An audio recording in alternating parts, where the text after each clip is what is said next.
జై శ్రీరామ్.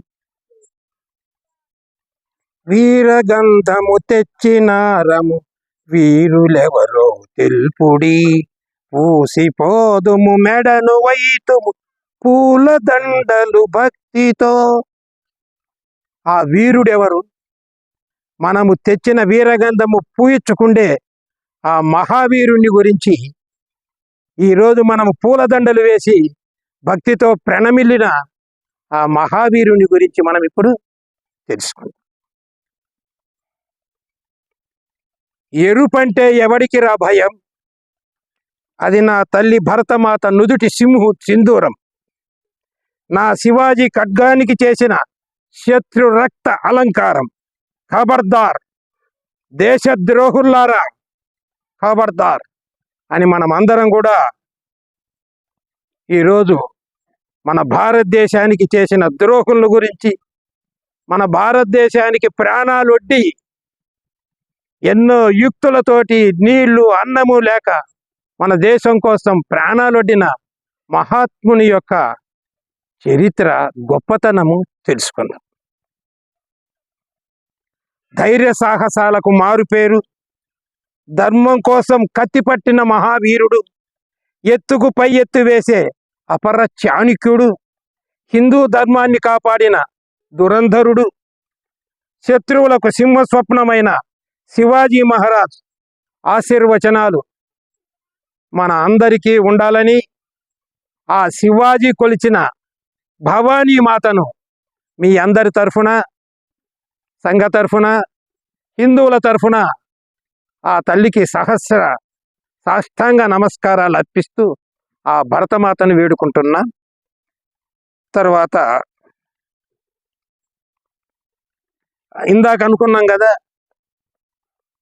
వీరగంధము తెచ్చినాము వీరులెవరో తెలుపుడి, పూసిపోదుము మెడను వేయుతుము పూలదండలు భక్తితో అని.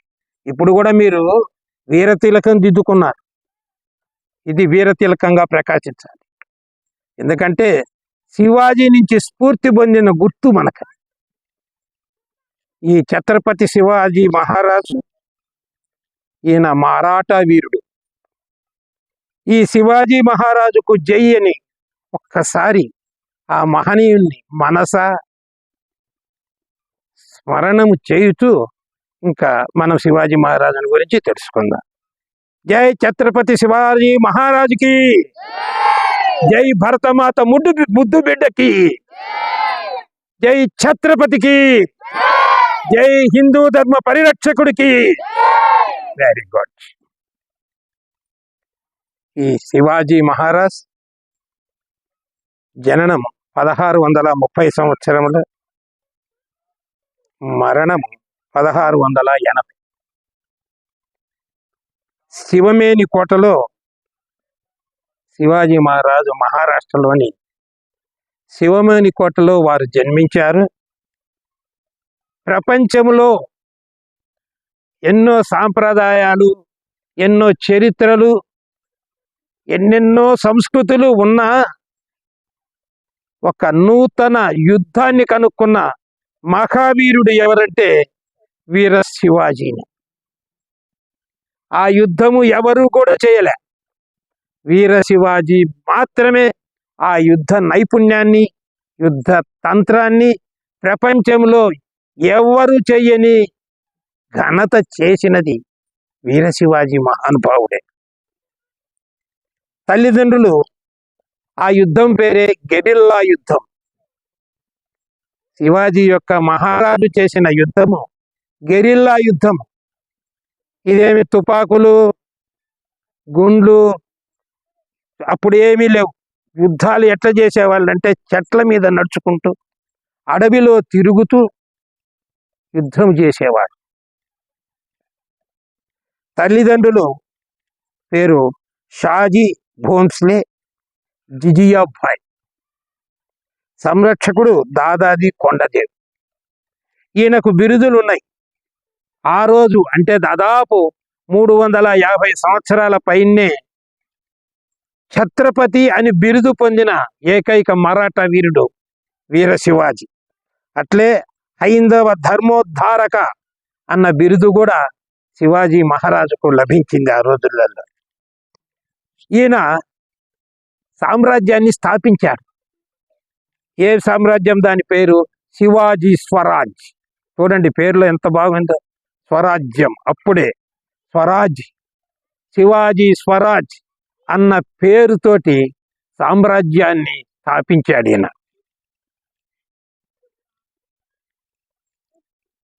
విశాల సామ్రాజ్యంలో ముస్లిమ్స్ యొక్క పరిపాలనలో హిందూ మహిళలు, హిందూ సోదరులు, హిందూ దేవాలయాలు, హిందూ ప్రార్థనా మందిరాలు, హిందూ మాతలు, హిందూ గోవులు, హిందూ పూజనీయమైన ప్రతి వస్తువును కూడా హిందువులు భయపడేటట్టుగా చేసిన మొఘలు సామ్రాజ్య నాశకుడు, భారతదేశ నాశకుడు. మొఘలు సామ్రాజ్యాల మీద తన చిన్న సామ్రాజ్యమైన సరే విరువక భయపడక ఆ యొక్క మొఘలు సామ్రాజ్యాన్ని చిన్నాభిన్నం చేసి ఔరంగజేబుకు చెమటలు పట్టించి పరిగెత్తించిన ఏకైక వీరుడు ఎవరంటే మన వీరశివ. తర్వాత జై భవానీ, జై జై భవానీ అనే నినాదంతో అందరినీ ముప్పు తిప్పిలు పెట్టిన మహా వ్యక్తి ఎవరంటే వీరశివ. సంకల్పము అనేది ఒకటి ఉంటే, సంకల్పం అంటే కోరిక, ఆ సంకల్పము ధర్మబద్ధమైందైతే, ఆ సంకల్పము పరమేశ్వరుడు మెచ్చేదైతే, చిన్నవాడైనా ఎలుకైనా సరే ఏనుగను పోరాడుతుంది. ఎందుకు? దైవబలం ఉంటే. మరి శివాజీకి ఎవ్వరికి లేని దైవబలం. కారణం ఏంటంటే ఆయన సంకల్ప బలం. ఆయన సంకల్ప బలం ఏంటి తెలిసిన? హిందూ సామ్రాజ్యాన్ని స్థాపించాలి, హిందూ మతాన్ని, హిందూ ధర్మాన్ని, హిందూ విలువలను పరిరక్షించాలి, హిందువులను నేటి వీరులుగా తీర్చిదిద్దాలి, హిందువులంటే ఇతర దేశస్తులు భయపడాలి అనే ఏకైక లక్ష్యంతో ఆ శివాజీ ఉన్నది. అప్పుడు ఒక ముస్లిం వ్యక్తి తన 64 మంది భార్యలను బావిలో వేసి హిందూ మహిళలను, హిందూ స్త్రీలను ఎంతో బాధ పెడుతూ ఉన్న టైంలో ఆయనకు 4 గురువులు తయారయ్యారు. శివాజీ మహారాజుకు 4 గురువులు. ఒక గురువు తల్లి జీజియాబాయి. ఆమె చిన్నతనం నుంచే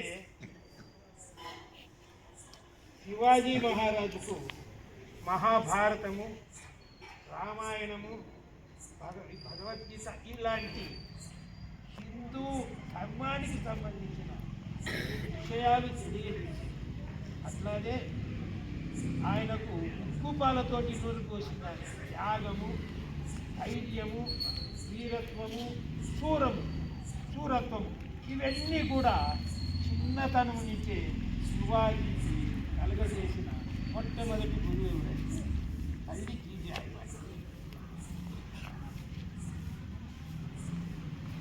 రెండో ఆయన దాదాజీ కొండదేవు.